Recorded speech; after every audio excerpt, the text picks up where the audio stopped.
In the original game, the sixth world was Pluto. Ironically, despite being the smallest planet, Pluto was the largest and most diverse world in the game. Entropy had a different layout, but was just as huge and diverse.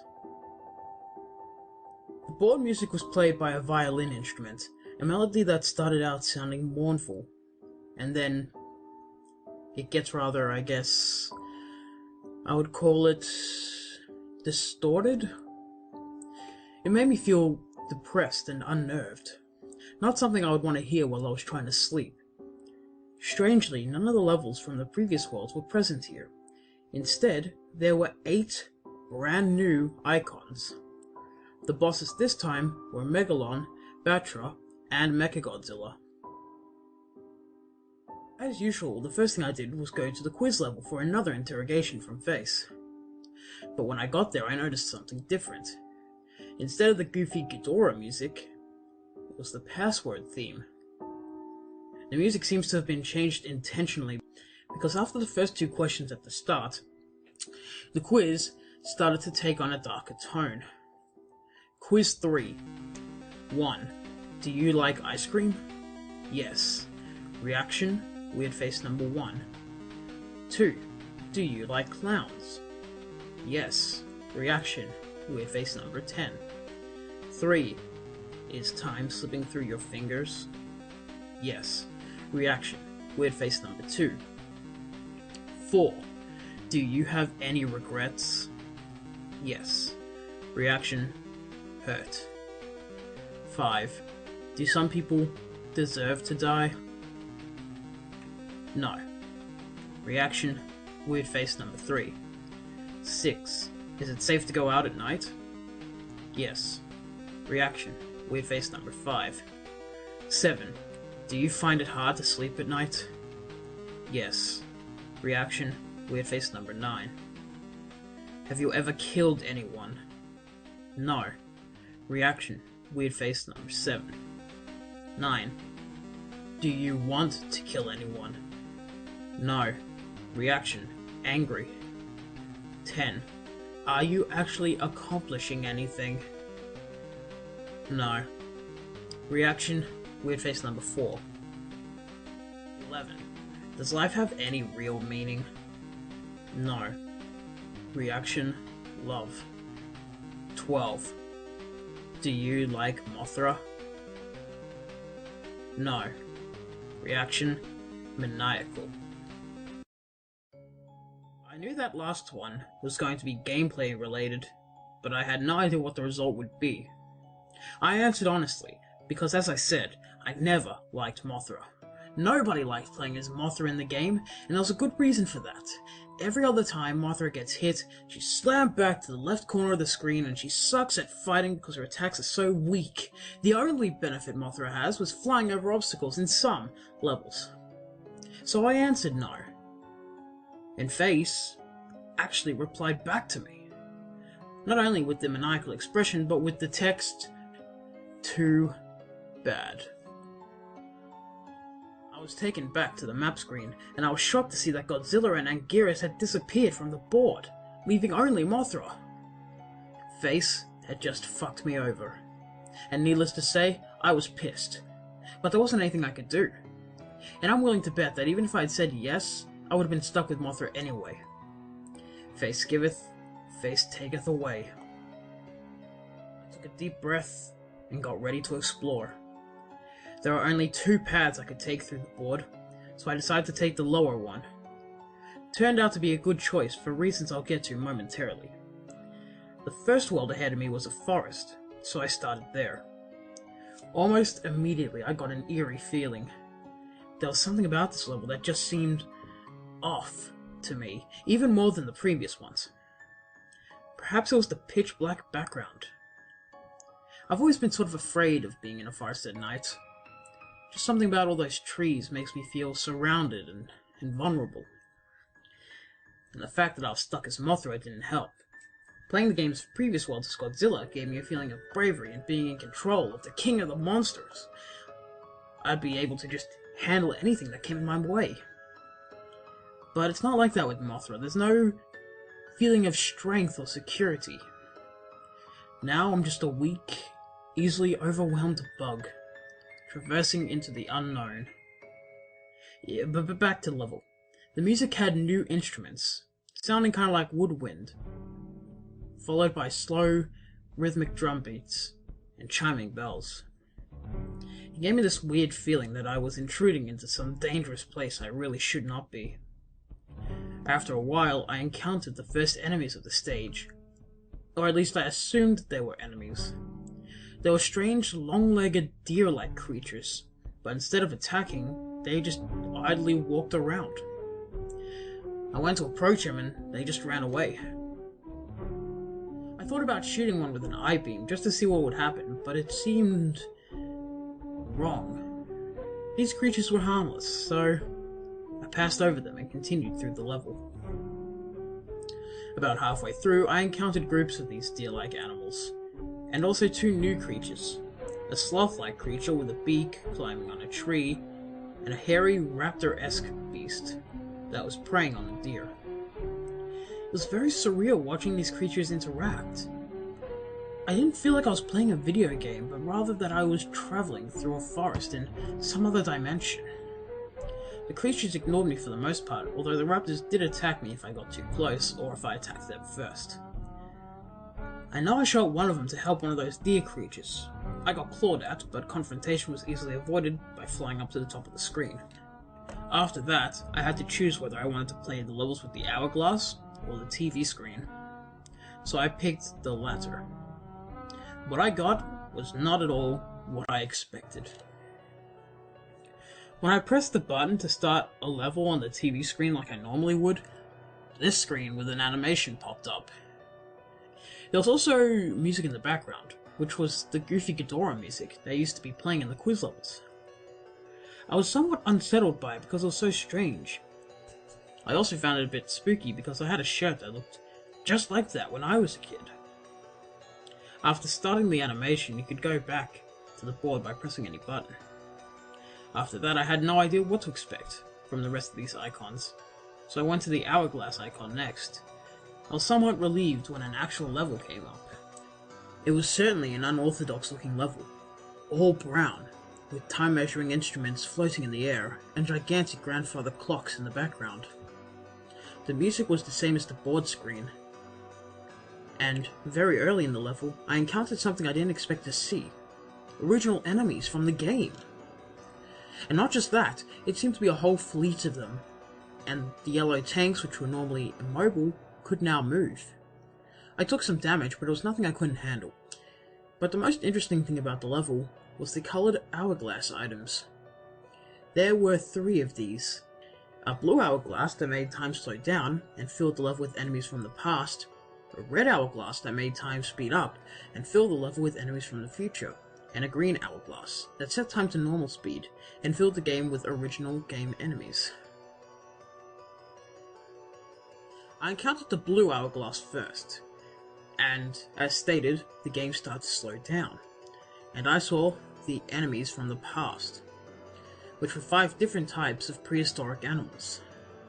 I don't know much about prehistory, but I believe all these enemies represent real animals. The level went into another segment, and I encountered the green hourglass, and then I fought the original enemies again. It was the same 5 types, so I didn't take any screenshots. But in the last segment, I encountered the red hourglass, and the enemies that must have been from the future. Now, whether or not the game was showing me 8-bit renditions of creatures that would actually exist thousands of years into Earth's future, I have no idea. But with that in mind, I found this particular segment to be very eerie. It was made even more tense because everything moved fast. One of the future enemies bore a striking resemblance to something I saw in a book once called the Trudon Man. Another looked something like some sort of organic spaceship. There was only one of the 5th type of future creature, and when it appeared, all the others ran for their lives, leaving me alone to battle it. It could fly, but its sprite didn't actually move, and its single attack was firing a bolt from its face. Even so, it was surprisingly powerful, and I suppose it could be considered a mini-boss. After defeating it, it left a health power-up that restored the energy and health I had lost fighting it, which was convenient. It seemed I would need all the help I would get to beat this world with Mothra alone. After the previous stage I called Time Warp, the next stage appeared to be a toxic waste dump. As you can see, the place looked grungy and inhospitable. The music was a short looping of an ambient synthesizer song. Listening to it made me feel like I'd sniffed some toxic fumes myself, and it was messing with my head the whole time. I even felt like I was choking while playing this level. The enemies all seem to be mutated to some degree. In the above screenshot you can see green mummies with bird skulls that jump out of the waste and spit projectiles. There's also a brownish cow skeleton monster with spider legs. Halfway through the level I saw one of the deer from the forest. It was alone, and when I saw it, it was drinking toxic waste out of a barrel with an anteater-like tongue. I was moving over to try and make it stop, but then a flock of skullbirds came out of nowhere and started attacking. The deer was scared by this and ended up running off the ground into the toxic waste. I felt bad for it. One of the birds bit me, but I regained my health quickly from killing them all. They were rather weak. I pressed onwards. Of all the levels in Entropy, this was probably the most normal, in that there were very little deviances from the move forward and smash things formula in the original game. I encountered more creatures through the level, like tentacle blobs and some kind of deformed thing with human teeth. I didn't feel like provoking them into a fight, so I kept flying near the top of the screen. I still had to deal with the occasional flock of birds now and then. At the end of the level was a large bluish-green lake, and there I encountered another mini-boss. Some kind of a monster with a long neck and whale skull. It attacks with a mouth projectile, and by charging into you. It also could go underneath the water and rapidly emerge from a different place. It was harder to beat than the boss from the Time Warp, and it had a lot of health, because it must have taken me around 3 minutes to defeat it. It let out a really loud noise when it died, and then sank back into the water as I left the screen. Back on the board, I went to the nearest level icon I hadn't seen, which was a great white tree. As I guessed, the level was a winter-themed recolor of the forest stage. But unlike the regular forest, I didn't feel unnerved starting this one. I think the music had a lot to do with it. It was a gentle, calm song. Sounded almost romantic. It was quite stress-relieving, and the forest itself looked much less ominous, covered in snow.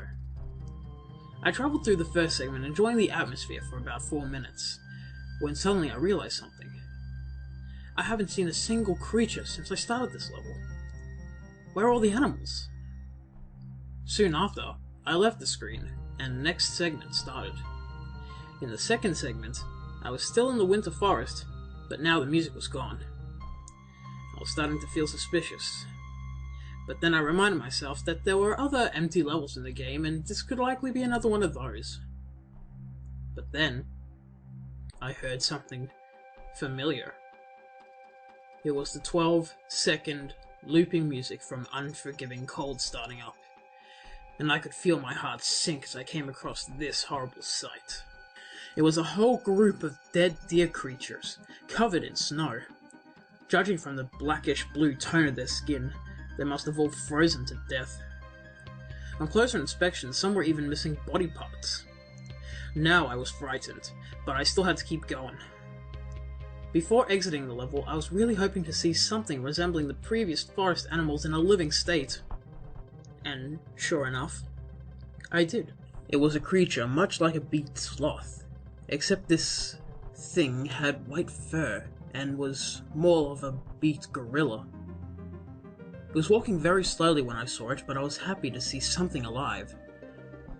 However, it didn't stay that way for long. A pack of raptors, who must have sensed that something else was still alive, came rushing in from the right side of the screen. The beaked gorilla didn't stand a chance, as one of the raptors immediately lunged at it and ripped open its back legs. These winter raptors acted far different than their temperate relatives. While the other raptors only attacked while hunting prey or when provoked, the winter raptors seemed to have all gone insane. They attacked everything in sight. One was running back and forth, clawing at nothing. Even the noises they made sounded different, more high-pitched and enraged. As I left this second segment, I even saw two raptors fighting to the death. They were both covered in injuries, and one of the raptors had been blinded in one eye. I took a screenshot, but I didn't stay to see who won the fight. I only had to get through one more segment before I could go back to the board screen. But in this segment, I was no longer in the winter forest, but instead a very empty grassy plain, with a bright grey moon in the sky. The pleasant music of Winter Forest Part 1 had returned, and immediately I started to feel dread. This is gonna sound crazy, but it's the absolute truth. The game made this level from one of my memories. After a long stretch of nothing, I reached the lake, and then the moon moved down from the sky and began to hatch like an egg. When it did, a curled-up humanoid figure fell into the lake, as the moon's halves quickly disintegrated. I heard a splash when it hit the water, then a moment of silence. Then the screen began to shake, and I knew a creature emerged from the water. And thus, I was introduced to a monster called the Moon Beast. This was the only screenshot I took, as I was focusing all my concentration on winning the fight. It was the most difficult fight yet. Stronger than any of the previous bosses, this creature would have been hard to take down with Godzilla, and with Mothra, it seemed nearly impossible. I suppose I would consider myself fortunate that the beast lacked any attacks like Gigan saw, because if it had, I never would have won this. I barely had 3 bars of health when I finally killed this abomination.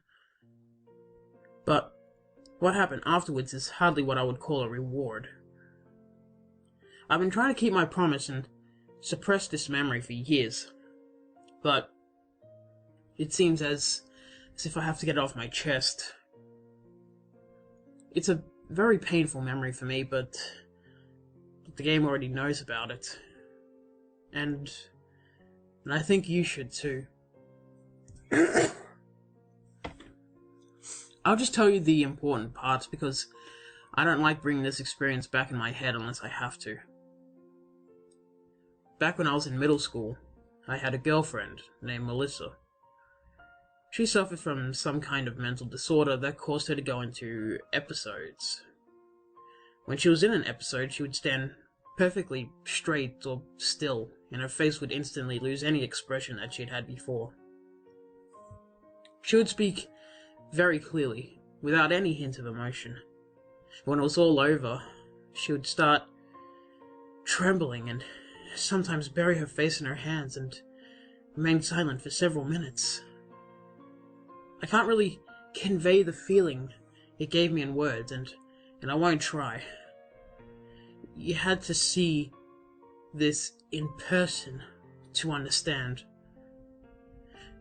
But despite this, she was a very kind person, and I cared about her dearly. We liked to hang out in the field at night and look up at the stars. But one night she didn't say anything to me at all. She just stared directly at the moon, trembling. When I tried to talk to her, she suddenly sprang up and ran right into traffic. I tried to stop her, but it was too late. She got hit by a truck and was killed that night. I looked her right in the eyes when the wheels went right over her neck, and that sight has always haunted me. I know that the game knows about this because after I defeated the Moon Beast, this happened. Melissa, kill yourself.